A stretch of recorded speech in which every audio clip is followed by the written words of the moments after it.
नमस्कार दोस्तों, GS fighters में आपका स्वागत है।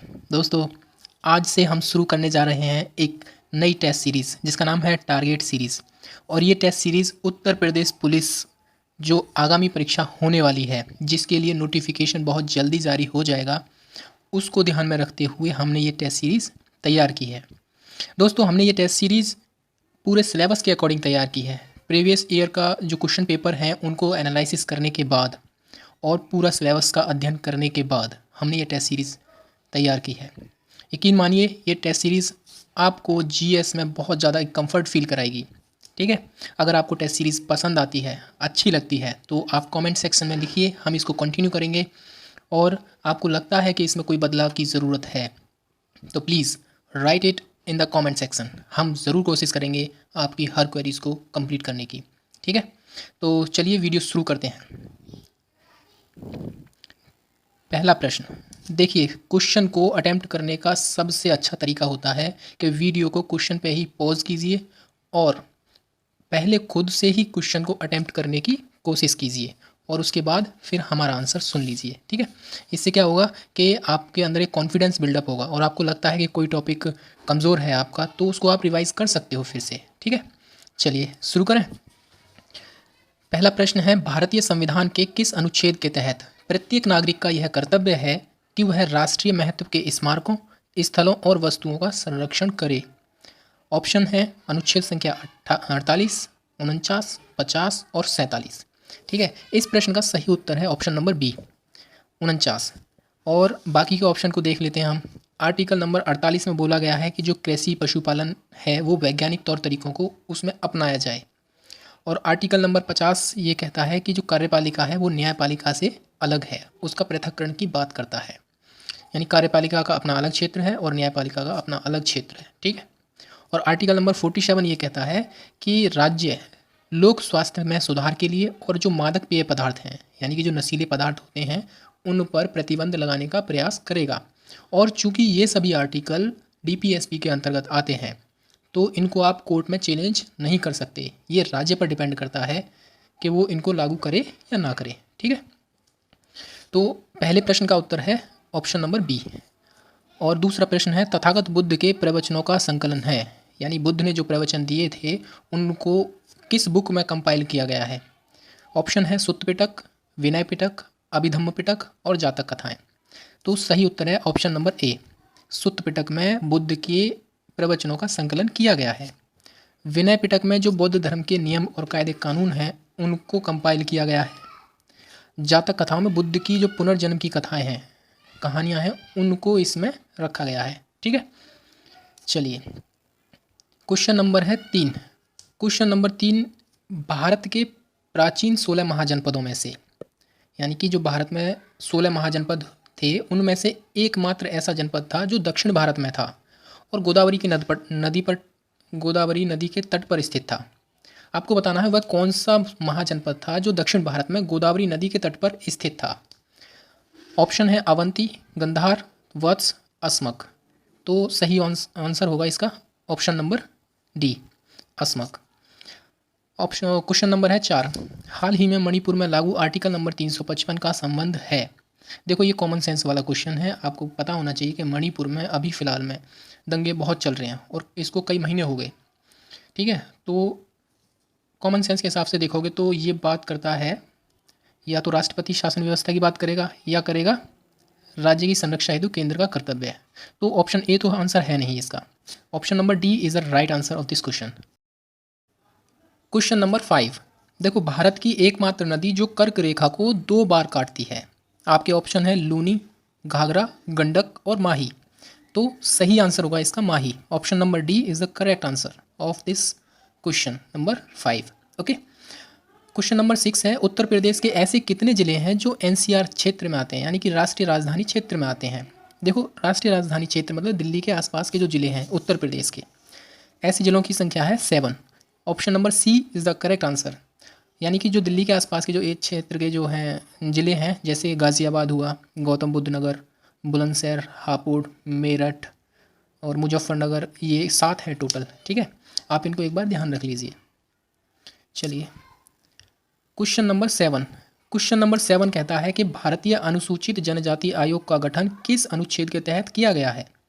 देखो आर्टिकल नंबर, इसका आंसर जो है वो है option number A. Article number 338 का सेक्शन ए अनुसूचित जनजाति आयोग की बात करता है, और जबकि आर्टिकल 338 अनुसूचित जाति आयोग की बात करता है। ठीक है, क्वेश्चन नंबर 8। क्वेश्चन नंबर 8 कहता है कि जो वेदांत कॉलेज की स्थापना हुई थी 1825 में, वो किसके द्वारा हुई थी। सही ऑप्शन आपको बताना है, या तो आप कमेंट सेक्शन में बता दीजिए या फिर एक रफ शीट ले लीजिए, उस पर नंबर्स लिख लीजिए, क्वेश्चन नंबर्स, और अपने आंसर्स को वहाँ पर लिखते जाइए। और बाद में हमने एक इसकी जो आंसर की है, इस पूरे टेस्ट पेपर की आंसर की लास्ट में आपको मिल जाएगी। और अगर आपको इस टेस्ट पेपर की जो PDF है वो चाहिए तो आपको टेलीग्राम चैनल पर मिलेगी, और GS फाइटर्स के नाम से ही हमारा टेलीग्राम चैनल है। लोगो देख लेना, यही लोगो मिलेगा। ठीक है, तो आप वहाँ से ये टेस्ट पेपर की जो PDF है वहाँ से ले सकते हो। ठीक है, चलिए 8वें प्रश्न का उत्तर है ऑप्शन नंबर डी। राजा राम मोहन राय के द्वारा 1825 में वेदांत कॉलेज की स्थापना की जाती है, और इन्होंने ही 1828 में ब्रह्म सभा की स्थापना की थी, जो बाद में नाम चेंज हुआ उसका, ब्रह्म समाज बन गया। ठीक है, चलिए क्वेश्चन नंबर 9। कंप्यूटर में डेटा का भंडारण किस रूप में होता है। ऑक्टल में, बाइनरी में, डेसिमल में, या हेक्साडेसिमल में। तो सही आंसर होगा इस क्वेश्चन का option number B, binary number में। देखो बाइनरी नंबर 0 और 1 को मिलाकर बनते हैं, जहाँ पर 0 का मतलब होता है ऑफ और 1 का मतलब होता है ऑन। ठीक है, क्वेश्चन नंबर 10। 23 जनवरी को पराक्रम दिवस किस स्वतंत्रता सेनानी के जन्मोत्सव के रूप में मनाया जाता है। देखिए यहाँ पे पराक्रम की थोड़ी स्पेलिंग मिस्टेक हुई है, ये इसको आप पराक्रम समझिए। ठीक है, पराक्रम है यहाँ पे। तो आपको बताना 23 जनवरी को किस स्वतंत्रता सेनानी का जन्म दिवस होता है, जिसके उपलक्ष्य में हम पराक्रम दिवस मनाते हैं। पंडित जवाहरलाल नेहरू जी नहीं, चंद्रशेखर आज़ाद बिल्कुल भी नहीं, राजा महेंद्र प्रताप ये भी नहीं है। तो option number C is the correct answer of question number 10। Okay, चलिए क्वेश्चन नंबर 11। देखिए अगर आपको टेस्ट सीरीज पसंद आ रही है तो प्लीज़ कमेंट सेक्शन में ज़रूर बताइए, इसको हम आगे कंटिन्यू रखेंगे। और अगर इसमें बदलाव की ज़रूरत है तो प्लीज़ वो भी बताइए, इसमें क्या चेंज करने चाहिए। देखिए ये टेस्ट सीरीज़ हमने प्रीवियस ईयर के क्वेश्चन पेपर को एनालिसिस करने के बाद तैयार की है, और हमने पूरा सिलेबस एकदम अच्छे से पढ़ने के बाद तैयार की है। ठीक है, आपको क्वेश्चन का लेवल वही मिलेगा जो प्रीवियस ईयर में पूछा गया है और जो पूछे जाने की संभावना है। ठीक है, अगर आपको अच्छा लग रहा है तो प्लीज़ वीडियो को लाइक ज़रूर कीजिए। ओके, चलिए क्वेश्चन नंबर 11। 69वां संविधान संशोधन 1991 का संबंध है। आपको बताना है 69वां संविधान संशोधन पंचायतों की संरचना से संबंधित है। जी नहीं। संघ राज्य क्षेत्रों के लिए हाईकोर्ट की व्यवस्था करता है। बिल्कुल भी नहीं। नगर पालिकाओं के प्रशासन से संबंधित है। बिल्कुल भी नहीं।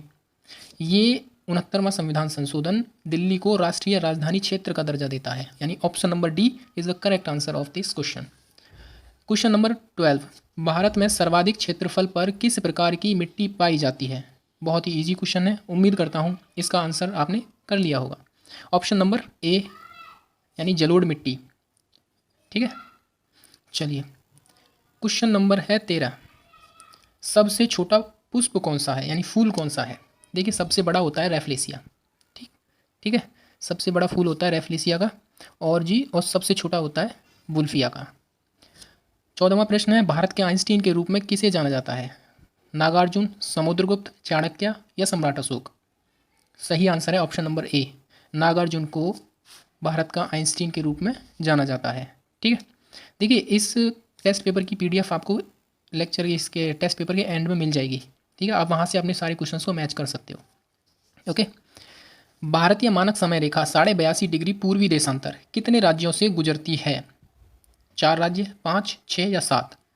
Option number B is the correct answer, यानी 5 राज्यों से गुजरती है। आप चाहो तो आप उनको नोट कर सकते हो, मैं बता रहा हूँ 5 राज्य कौन कौन से हैं। देखिए पहला उत्तर प्रदेश, मध्य प्रदेश, छत्तीसगढ़, ओडिशा और आंध्र प्रदेश। ये 5 राज्य हैं जहाँ से भारतीय मानक समय रेखा 82.5 डिग्री पूर्वी देशांतर गुजरती है। ठीक है, और 16वां प्रश्न है, राष्ट्रीय पर्यावरण शोध संस्थान स्थित है कहाँ पर है। लखनऊ में या देहरादून में या नागपुर में या इलाहाबाद में। इसका सही आंसर है ऑप्शन नंबर सी, नागपुर में राष्ट्रीय पर्यावरण शोध संस्थान स्थित है। ठीक है। क्वेश्चन नंबर 17, पागलखाना उपन्यास के लेखक जिन्हें हाल ही में 32वां व्यास सम्मान 2022 मिला है, उसके लेखक बताने हैं। पागलखाना उपन्यास के लेखक कौन हैं? तो इसके लेखक हैं ज्ञान Chaturvedi. Option number D is the correct answer. ठीक है।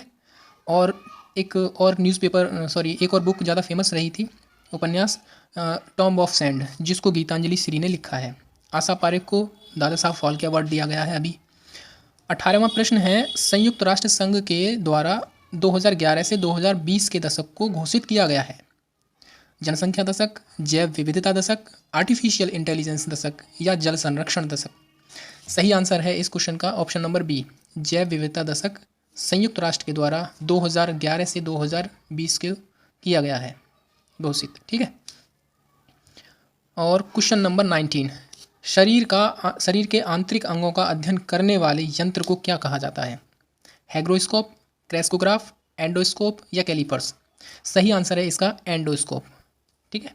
क्रेस्कोग्राफ जो पौधों में वृद्धि होती है उससे रिलेटेड होता है ये।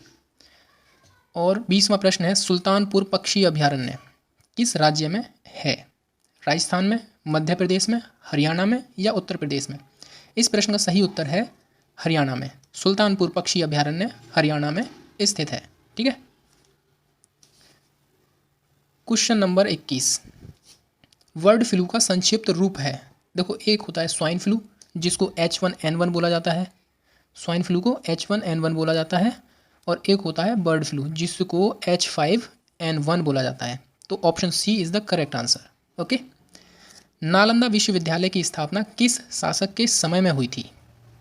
सही उत्तर है कुमारगुप्त। कुमारगुप्त के शासन काल के दौरान नालंदा विश्वविद्यालय की स्थापना हुई थी। ठीक।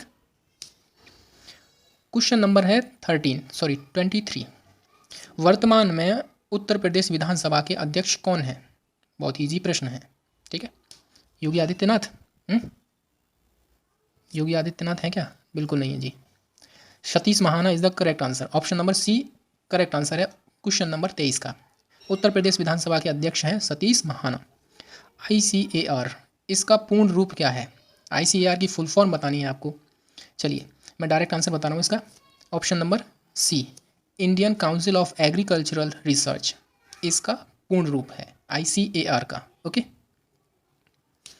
और क्वेश्चन नंबर है 25, लड़ो और उड़ो के नाम से किस हार्मोन को जाना जाता है? इंसुलिन को, ऑक्सीटॉक्सिन को, एस्ट्रोजन को या एड्रीनलिन को? सही आंसर है ऑप्शन नंबर डी, एड्रीनलिन को लड़ो और उड़ो हार्मोन के नाम से जाना जाता है। हाल ही में WHO ने किस देश को एबोला फ्री घोषित का सर्टिफिकेट दिया है? यानी कि इनमें से कौन सा ऐसा देश है जिसको एबोला फ्री घोषित कर दिया है WHO ने? आपके ऑप्शंस हैं युगांडा, केनिया, तंजानिया या जिबूती। तो राइट आंसर है इस क्वेश्चन का ऑप्शन नंबर ए, युगांडा। और एक चीज़ मैं आपको बता दूं कि आपने अफ्रीकी कॉन्टिनेंट में एक बहुत ही फेमस लेक के बारे में सुना होगा जिसका नाम है विक्टोरिया लेक, और जहां से विश्व की सबसे बड़ी नदी निकलती है, यानी नील नदी विक्टोरिया लेक से निकलती है। और यही विक्टोरिया लेक ये जो 3 कंट्री है ना ऊपर के, युगांडा, केनिया और तंजानिया, इनके साथ सीमा साझा करती है। यानी विक्टोरिया लेक युगांडा, केनिया और तंजानिया से घिरी हुई है। ओके। विक्टोरिया लेक से ही नील नदी निकलती है, ये चीज़ याद रखना, जो कि विश्व की सबसे लंबी नदी है। ओके। क्वेश्चन नंबर 27, आपको बताना है भारत में GST किस तिथि को लागू हुआ था? बहुत ही इजी क्वेश्चन है, आप आसानी से इसका जवाब दे सकते हो। चलिए मैं डायरेक्ट ही जवाब दे देता हूँ। इस प्रश्न का सही उत्तर है ऑप्शन नंबर डी, 1 जुलाई 2017 को GST लागू हुआ था भारत में। ओके। प्रश्न संख्या 28, किशन गंगा जल विद्युत परियोजना किस राज्य में है? आपके ऑप्शन है राजस्थान में, पंजाब में, जम्मू कश्मीर में या उत्तराखंड में। तो right answer of this question is option number C, Jammu Kashmir. ठीक है। क्वेश्चन नंबर है 29, ग्लोबल रिस्क जो रिपोर्ट है, ग्लोबल रिस्क रिपोर्ट किस संस्था के द्वारा जारी की जाती है? आपके ऑप्शंस हैं world economic forum, world bank, IMF या WTO। तो right answer of this question is world economic forum. Okay. और क्वेश्चन नंबर 30, कौन सा ऐसा देश है जो G7 देशों के समूह में शामिल नहीं है? बहुत ही ज़्यादा इंपॉर्टेंट क्वेश्चन है। देखिए G7, G20, ब्रिक्स और आसियान जो शंघाई कॉरपोरेशन है SCO, ये और नाटो, इन चीज़ों ये जो ग्रुप है ना, इंटरनेशनल ग्रुप जो है, इनके बारे में आपको अच्छे से जानकारी इकट्ठी कर लेनी है और यहाँ से एक प्रश्न जरूर मिलेगा आपको। G7, G20 और ब्रिक्स, SCO समिट और नाटो, ये 5 संस्थाएं और UNO के बारे में आप जरूर पढ़ लीजिए। यहाँ से एक प्रश्न जरूर मिल जाएगा आपको, ठीक है। और आपको 30वें प्रश्न में बताना है कि G7 देशों के समूह में कौन सा देश शामिल नहीं है।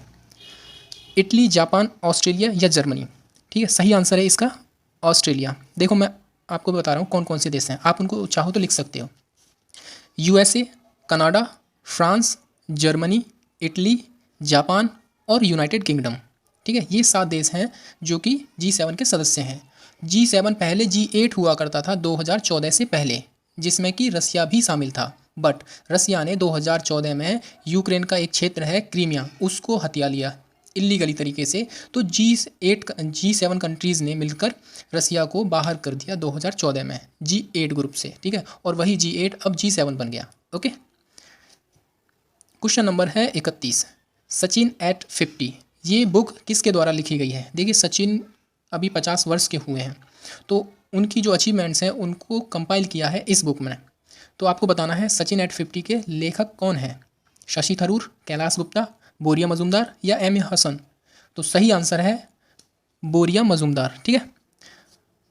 और 32वां प्रश्न है, हॉकी विश्व कप का 15वां संस्करण का आयोजन किस देश में हुआ है। ये तो आपको पता ही होगा कि अभी हॉकी विश्व कप का 15वां आयोजन भारत में ही, उड़ीसा के भुवनेश्वर में हुआ है, ठीक है। चलिए, तो ये प्रश्न थे 32। अभी फ़िलहाल हमने इसमें 32 प्रश्न हैं, बाकी आने वाली टेस्ट सीरीज़ में आपको 38 प्रश्न मिलेंगे, जैसा कि एग्ज़ाम में आपको मिलेंगे। आपको ये आंसर की मिल रही है और आप इसको आपने जो भी क्वेश्चन किए हैं उनको आप चेक कर सकते हो, क्या आपके कितने क्वेश्चन सही हुए हैं। और हमें भी ज़रूर बताइए कमेंट सेक्शन में आपने कितने क्वेश्चन सही अटैम्प्ट किए हैं, उनको भी लिखिए। और कहाँ कहाँ कमी रह रही है आप उसको ज़रूर से रिवाइज़ कीजिए, ताकि आगे अगर फ्यूचर में कोई क्वेश्चन बनता है वहाँ से तो रिवाइज़ दिक्कत नहीं आनी चाहिए आपको, ठीक है। चलिए, और इस टेस्ट की PDF है आपको हमारे टेलीग्राम चैनल पे मिल जाएगी, और टेलीग्राम चैनल का नाम ही हमारा ये GS फाइटर्स के नाम से है। अगर टेस्ट सीरीज अच्छा लगा है, आपको लगता है कि मेहनत सही है हमारी और क्वेश्चन पेपर भी ठीक है, तो प्लीज़ चैनल को ज़रूर सब्सक्राइब कीजिए, वीडियो को भी लाइक कीजिए और अपने दोस्तों के साथ इसको शेयर भी कीजिए, ठीक है। चलिए, फ़िलहाल इस वीडियो में इतना ही। Thank you very much.